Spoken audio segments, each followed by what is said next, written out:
آپ دیکھ رہے ہیں کہ یہ نام جو ہم نے تقسیم کر لیے نا، کہ کچھ لوگ اہل سنت کہلانے لگے، آپ شیعہ کہلانے لگے، یہ بھی خواہ مخواہ کی تفریق ہے، اس کی کوئی حقیقت اور بنیاد نہیں۔ ہر مسلمان شیعہ ہے اور ہر مسلمان اہل سنت ہے۔ جو اہل سنت نہیں ہے وہ مسلمان نہیں ہو سکتا۔ سنت کیا؟ اللہ کے رسول علیہ السلام کا طریقہ۔ آپ میں سے کوئی ہے جو کہے کہ میں اللہ کے رسول کے طریقہ کو نہیں مانتا؟ بے اہل سنت کون ہے جو اللہ کے رسول کے طریقہ کو مانے؟ اور شیعہ کیا ہے؟ پیچھے چلنے والا۔ کیا ہوا ہماری بدبختی سے کہ امیر المومنین علیہ السلام کے زمانہ میں مسلمان آپس میں ٹکرا گئے، جنگ جمل ہوئی، صفین ہوئی، جنگ نہروان ہوئی۔ اب ان جنگوں میں جو امیر المومنین علیہ السلام کے ساتھ تھے وہ شیعہ تو علی کہلاتے تھے، علی کا گروہ، وہ سارے تھے۔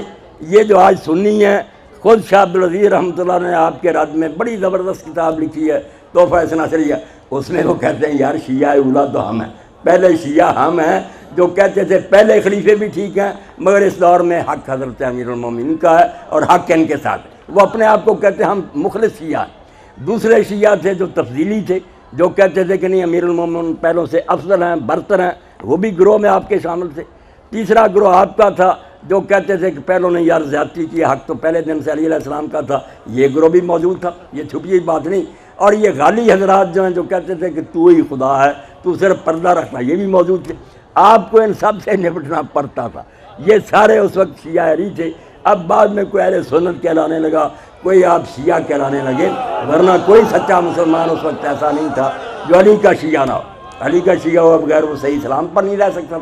اس لیے سارے مسلمان اس وقت ایک ہی نام کے تھے کہ یہ حضرت علی کے پیرو ہیں، یہ ان کے ساتھی ہیں، ان کے شیعہ ہیں۔ بعد میں کوئی اہل سنت کہلایا تو آپ شیعہ کہلانے لگے، کوئی بات نہیں، نام سب پیارے پیارے ہیں، اچھے ہیں، خوشی